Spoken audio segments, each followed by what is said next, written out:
துருக்கி அரசாங்கம் சிரிய எல்லையில ஒரு மிகப்பெரிய படைக்குவிப்புல ஈடுபட்டு வர்றாங்க.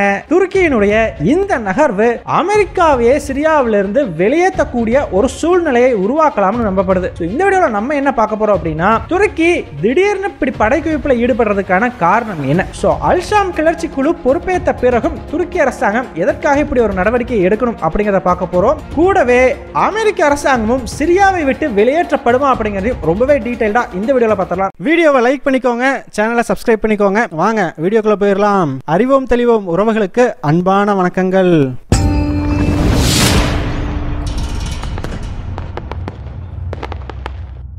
முதல் விஷயமா, அல்-ஷாம் இயக்கத்தினர் சிரியாவை டேக் ஓவர் பண்ண பிறகு இனி சிரியாவில் எந்த பிரச்சனையுமே இல்லைப்பா, அந்தந்த பகுதிகளை யார் யார் கட்டுப்படுத்தினாங்களோ அவங்க இனி அப்படியே மெயின்டைன் பண்ணுவாங்க, ஸோ பெருசாக பிரச்சனைகள் வராது அப்படின்னு சொல்லி எதிர்பார்த்துக்கிட்டு இருந்த சமயத்தில் துருக்கி அரசாங்கம் ஒரு மிகப்பெரிய ட்விஸ்ட் எடுத்து வச்சிருக்கிறாங்க. துருக்கியினுடைய இந்த நகர்வுனால மிகப்பெரிய அளவுக்கு பாதிக்கப்பட போகிறது யாருன்னு பார்த்தீங்கன்னா அமெரிக்கா தாங்க.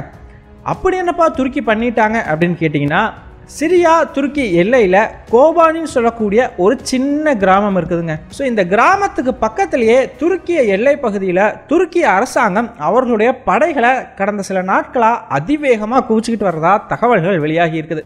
அதுவும் சாதாரண படைக்குவிப்பு இல்லைங்க, டாங்கிகள், ஆர்டிலரின்னு சொல்லி ஒரு மிகப்பெரிய ஃபோர்ஸையே துருக்கி அரசாங்கம் இங்கே இறக்கி இருக்கிறாங்க. இந்த இடத்துல தான் நம்ம எல்லாத்துக்குமே ஒரு டவுட் வரும்.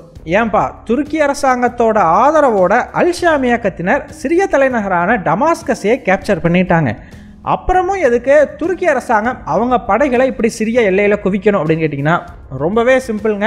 ஸோ என்னதான் அல்-ஷாம் சிரிய தலைநகரை அவங்க கட்டுப்பாட்டுக்குள்ளே கொண்டு வந்திருந்தாலும் துருக்கி சிரியா எல்லையில் இருக்கக்கூடிய ஒரு சில பிராந்தியங்களை SDF அப்படின்னு சொல்லக்கூடிய ஒரு குரூப் கண்ட்ரோல் பண்ணிட்டு இருக்கிறாங்க. ஸோ இந்த SDFங்கிறது யாருன்னு பார்த்தீங்கன்னா குர்திஸ்தான் பீப்புள்ஸ் பார்ட்டி அல்லது PKKன்னு சொல்லக்கூடிய அமைப்பினுடைய கிளை அமைப்பு தான். ஸோ இந்த PKKவுக்கு கீழே பல கிளர்ச்சி குழுக்கள் இருக்குதுங்க. இவங்க எல்லாருமே குர்திஸ்தான்னு சொல்லக்கூடிய ஒரு தனி நாட்டை உருவாக்கணுங்கிற நோக்கத்தோட செயல்படக்கூடிய கிளர்ச்சி குழுக்கள் தான். அப்படிப்பட்ட ஒரு குழு தான் YPG. அந்த YPGயினுடைய ஆர்மி தான் பார்த்தீங்கன்னா இந்த SDF. ஸோ இந்த SDFக்கும் PKKன்னு சொல்லக்கூடிய அமைப்புக்கும் நேரடி தொடர்பு அப்படிங்கிறது இருக்குது. சரி, இதுக்கும் துருக்கிக்கும் என்ன சம்மந்தம் அப்படின்னு கேட்டிங்கன்னா, நான் முன்னாடியே சொன்ன மாதிரி குர்திஸ்தான்னு சொல்லக்கூடிய ஒரு தனி நாட்டை உருவாக்குறது தான் இவர்களுடைய எண்ணம். ஸோ அதுக்காக சிரியா, துருக்கி, ஈராக்ல இருந்து 3 நாடுகளையும் ஒருங்கிணைக்கிற வகையில் ஒரு சின்ன சின்ன பகுதிகளை சேர்த்து ஒரு நாட்டை உருவாக்கணும். ஸோ இதில் ஈராக்லேயும் இவங்களுக்கு பிரச்சனை இல்லை, சிரியாவிலையும் இவங்களுக்கு பிரச்சனை இல்லை, ஆல்ரெடி இந்த பகுதிகளை கண்ட்ரோல் பண்ணிக்கிட்டு தான் இருக்கிறாங்க. ஆனால் துருக்கியில் தான் அந்த நாட்டு அரசாங்கம் வலிமையாக இருக்கிறதுனால இந்த அமைப்புனால எதுவுமே பண்ண முடியல. ஆனாலுமே கூட இந்த PKKங்கிற அமைப்பு பார்த்தீங்கன்னா அடிக்கடி துருக்கிக்குள்ள பல பிரச்சனைகள் அப்படிங்கிறத உருவாக்குவாங்க. ஈவன் கடந்த வருடம் கூட துருக்கியில் பல குண்டுவெடிப்பு சம்பவங்கள் நடந்தது, பல தாக்குதல்கள் நிகழ்ந்துச்சு. இது எல்லாத்துக்கும் பின்னாடி மூளையாக செயல்பட்டது இந்த PKKங்கிற அமைப்பு தான். ஸோ இந்த அமைப்பு கடந்த ஒரு வருஷமாக ரொம்பவே ஆக்டிவாக இருந்ததுனால தான் துருக்கியில் பெரிய பல பிரச்சனைகளும் ஏற்பட்டுச்சு. அதன் விளைவாக தான் துருக்கி அரசாங்கம் ஈராக் மேலே கூட ஒரு போரை ஒரு 2-3 மாதத்துக்கு முன்னாடி தொடுத்திருந்தாங்க. நம்மளும் அப்போ அதை பற்றி டீட்டெயில்டாகவே வீடியோ போட்டிருந்தோம். இந்த எல்லா வீடியோஸோட லிங்க்கும் டிஸ்கிரிப்ஷனில் கொடுக்குறோம், மிஸ் பண்ணாமல் பாருங்கள். ஸோ ஈராக்கில் துருக்கி அரசாங்கம் ஒரு போரை நடத்தும் பொழுதே நம்ம அந்த வீடியோவில் ரொம்ப தெளிவாக மென்ஷன் பண்ணியிருந்தோம், ஈராக்கோட துருக்கி அரசாங்கம் கண்டிப்பாக நிறுத்தாது, கூடிய சீக்கிரம் சிரியாவை நோக்கி வரும் அப்படின்னு சொல்லி. ஸோ அதே மாதிரி பார்த்தீங்கன்னா இப்போ சிரியாவில் ஆட்சி கலைக்கப்பட்டுருச்சு. அடுத்த கட்டமாக சிரியாவினுடைய கோபானின்னு சொல்லக்கூடிய இந்த கிராமத்துக்கு பக்கத்தில் படை குவிப்பு அப்படிங்கிறதையும் துருக்கி பண்ணிட்டாங்க. எதுக்காகனா இந்த SDF காலி பண்ணுறதுக்காக தான். ஆனால் இங்கே அமெரிக்காவுக்கு என்ன பிரச்சனை அப்படின்னு பார்த்தீங்கன்னா, அமெரிக்காவை பொறுத்த வரைக்கும் அவர்களுடைய துருப்புகளை வச்சு ஒரு தனி பிராந்தியம் அமெரிக்காவுக்குன்னு சொல்லி இந்த பகுதிப்பா அப்படிங்கிற மாதிரி எந்த பகுதியுமே அமெரிக்கா கண்ட்ரோல் பண்ணல. ஒரே ஒரு பஃபர் ஜோன் மட்டும்தாங்க தனியா அமெரிக்காவோட கண்ட்ரோல் இருக்குது. அது ஒரு ரொம்ப சின்ன ஏரியா. மற்றபடி அமெரிக்கா சிரியாவில் கட்டுப்படுத்தக்கூடிய எல்லா பகுதியுமே இந்த SDFங்கிற அமைப்பின் மூலமாக தான் கட்டுப்படுத்திட்டு இருக்கிறாங்க. ஸோ இந்த SDF, YPG, PKK எல்லாத்துக்குமே அமெரிக்காவினுடைய ஆதரவு அப்படிங்கிறது உண்டு. இது துருக்கி அரசாங்கத்துக்கும் நல்லாவே தெரியும். அதனால தான் இந்த விஷயத்தில் அடிக்கடி துருக்கிக்கும் அமெரிக்காவுக்குமே பிரச்சனைகள் வந்துகிட்டு இருக்கும். ஆக்சுவலாக அமெரிக்க அரசாங்கம் கம்மியான துருப்புகளை தாங்க சிரியாவுக்குள்ள வச்சிருக்காங்க. ஒரு 1000 துருப்புகள் தான் இருக்கும் அப்படின்ற மாதிரி சொல்லப்படுது. ஸோ அவ்வளோ கம்மியான துருப்புகளை வச்சுக்கிட்டு அவங்களால இங்கே பெரிய ஏரியாங்கிறத கண்ட்ரோல் பண்ண முடியாது. ஸோ அதனால தான் SDF இந்த மாதிரியான கிளர்ச்சி குழுக்களை அவங்க வசம் எடுத்து வச்சுக்கிட்டு அவங்க மூலமாக இந்த பிராந்தியத்தை கண்ட்ரோல் பண்ணுறது, இங்கே இருக்கக்கூடிய எண்ணெய் வளங்களை சுரண்டுறது, இந்த வேலையெல்லாம் அமெரிக்கா பண்ணிக்கிட்டு இருந்துக்குது. ஸோ இப்போ அதுக்கு துருக்கி அரசாங்கம் ஒரு பிரச்சனையை உருவாக்க ஆரம்பிச்சிருக்கிறாங்க. ஆக்சுவலாக பஷார் அல் ஆசாத்தினுடைய ஆட்சி கலைக்கப்பட்டதையுமே அடுத்ததாக துருக்கி அரசாங்கம் இந்த எஸ்டிஎஃப்பை நோக்கி திரும்புவாங்க, கண்டிப்பாக அமெரிக்கா சார்பான படைகள் மேலே தாக்குதல் நடத்தப்படும்ங்கிறத நம்ம அந்த வீடியோலேயே சொல்லியிருந்தோம். ஸோ அதே மாதிரி பார்த்தீங்கன்னா இப்போ எஸ்டிஎஃப் பக்கம் திரும்பினதையுமே இவங்க 2 பேர்த்துக்கு நடுவில் ஒரு டெம்பரவரியான போர் நிறுத்த ஒப்பந்தம்ங்கிறது இப்போதைக்கு கையெழுத்தாயிருக்குதுங்க. ஸோ இது பார்த்தீங்கன்னா டெம்பரவரியான ஒப்பந்தம் தான், அது ஒரே ஒரு வாரத்துக்கு மட்டும்தான். அதன் பிறகு துருக்கி அரசாங்கம் தாக்குதல் நடத்தலாம். ஆனால் அதுக்கு முன்னாடி துருக்கி இங்கே ஒரு டிமாண்ட் ஒன்று வச்சிருக்காங்க. ஒரு வாரத்துக்குள்ள இந்த டிமாண்டுக்கு நீங்கள் ஓகே சொல்லிட்டீங்கன்னா நாங்கள் தாக்குதல் நடத்த மாட்டோம், ஆனால் ஓகே சொல்லலைன்னா கண்டிப்பாக எஸ்டிஎஃப்பை நாங்கள் அழிச்சே தீர்வோம்னு சொல்லி. ஸோ அது என்ன டிமாண்ட் அப்படின்னு பார்த்தீங்கன்னா, இந்த அல்ஷாம்னு சொல்லக்கூடிய கிளர்ச்சி குழு ஓவராலாக சிரியாவே மொத்தமாக அவங்களுடைய கண்ட்ரோல்குள்ளே கொண்டு வர்றதுக்கு முயற்சி செய்கிறாங்க.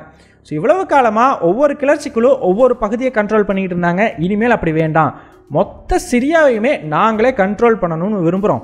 ஸோ அதனால் எஸ்டிஎஃப்னு சொல்லக்கூடிய இந்த கிளர்ச்சி குழு அவங்களுடைய ஆயுதங்களெல்லாம் கீழே போட்டுட்டு இந்த அல்ஷாம் கிட்ட சரணடையணும். ஸோ இதுதான் பார்த்தீங்கன்னா துருக்கி அரசாங்கத்தோட டிமாண்டு. ஆனால் துருக்கி சொன்ன மாதிரி இவங்க போய் சரணடைஞ்சாங்கன்னா குர்திஸ்தான்கிற ஒரு தனி நாட்டை உருவாக்குற இவங்களுடைய கனவுங்கிறது அதோட முடிஞ்சு போயிடும். அது மட்டும் இல்லைங்க, அவங்கள பொறுத்த வரைக்கும் இது ஒரு மோசமான சரண்டர் மாதிரி, அதாவது சண்டையே இடாமல் எதிரிகிட்ட பணிஞ்சு போன மாதிரி. ஸோ அதனால் எஸ்டிஎஃப்பும் பார்த்தீங்கன்னா இப்போ வரைக்கும் இந்த ஒரு விஷயத்துக்கு எந்த ஒரு ஒத்திசைவும் கொடுக்காம மறுத்துக்கிட்டு வந்துக்கிட்டு இருக்கிறாங்க. சரிப்பா, இந்த எஸ்டிஎஃப்னால துருக்கிக்கு எதிராக தாக்கு பிடிக்க முடியுமா அப்படின்னு கேட்டிங்கன்னா அதை நம்ம தெளிவாக புரிஞ்சுக்கிறதுக்கு இந்த மேப்பை பார்க்கணுங்க. ஸோ இந்த மேப்பில் பார்த்தீங்கன்னாலே தெரியும், ஒரு ப்ளூ கலர் ஜோன் மார்க் பண்ணியிருப்பாங்க.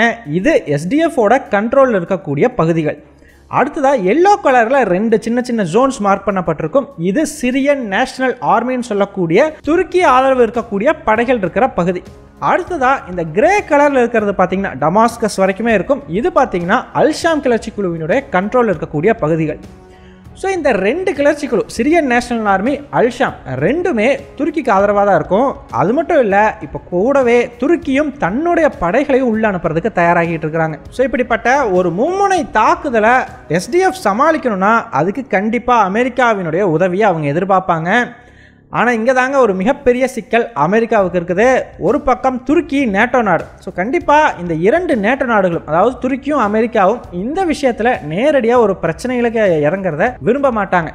அதே சமயம் அமெரிக்கா இத்தனை வருஷமாக ஆதரவு கொடுத்துக்கிட்டு இருந்த எஸ்டிஎஃப்ங்கிற அந்த அமைப்புக்கு ஆதரவு கொடுத்தே ஆகணும். அவங்க கண்டிப்பாக அமெரிக்கா உதவியை எதிர்பார்க்குறாங்க. அப்படிங்கும் பொழுது கொடுக்காமல் இருக்க முடியாது. அது மட்டும் இல்லை, இவங்களுடைய ப்ரெசன்ஸை வச்சு தான் அமெரிக்கா இந்த பகுதிகளை கண்ட்ரோல் பண்ணதுங்கும் பொழுது அமெரிக்கா ஏதாச்சும் ஒன்று செஞ்சே ஆக வேண்டிய சூழ்நிலை உருவாகும். ஸோ அப்போது எந்த சைடை நம்ம எடுக்கிறது அப்படிங்கிற ஒரு குழப்பத்தில் இப்போ அமெரிக்க அரசாங்கம் இருக்கிறாங்க. இதுக்கு நடுவில் இப்போ எந்த மாதிரியான ரிப்போர்ட்ஸ் வந்துகிட்டு இருக்குது அப்படின்னு பார்த்தீங்கன்னா, அமெரிக்க அரசாங்கத்துக்கு யோசிக்கிறதுக்கே துருக்கி டைம் கொடுக்க போகிறதில்ல. ஸோ ஜனவரி 20ஆம் தேதி அதிபராக ட்ரம்ப் பொறுப்பேற்றுக்க போகிறார் இல்லையா, அதுக்கு முன்னாடியே இந்த எஸ்டிஎஃப்பை சிரியாவில் காலி பண்ணணும் அப்படின்னு சொல்லி துருக்கி முடிவு பண்ணியிருக்கிறதா தகவல்கள் வெளியாகி இருக்குது. இதற்கு காரணம் என்ன அப்படின்னு பார்த்தீங்கன்னா, இந்த எஸ்டிஎஃப்க்கு ட்ரம்ப் பார்த்தீங்கன்னா ஒரு உத்தரவாதத்தை கொடுத்துருப்பார். அதாவது அமெரிக்கா இருக்கிற வரைக்கும் குர்து கிளர்ச்சியாளர்களுக்கு நாங்கள் தேவையான உதவிகளை செய்வோம், விட்டுட்டு போக மாட்டோம் அப்படின்னு சொல்லி. ஸோ ட்ரம்ப் ஆட்சிக்கு வந்துட்டார்னா அந்த சமயத்தில் போய் துருக்கி அட்டாக் பண்ணும்பொழுது ட்ரம்ப் ஏதாச்சும் துருக்கிக்கு எதிரான நடவடிக்கையை ரொம்ப பயங்கரமாக எடுக்கிறதுக்கு வாய்ப்புகள் உண்டு. ஈவன் பொருளாதார தடை இந்த மாதிரியான விஷயங்களில் கூட ட்ரம்ப் இறங்குறதுக்கு வாய்ப்பு இருக்குது.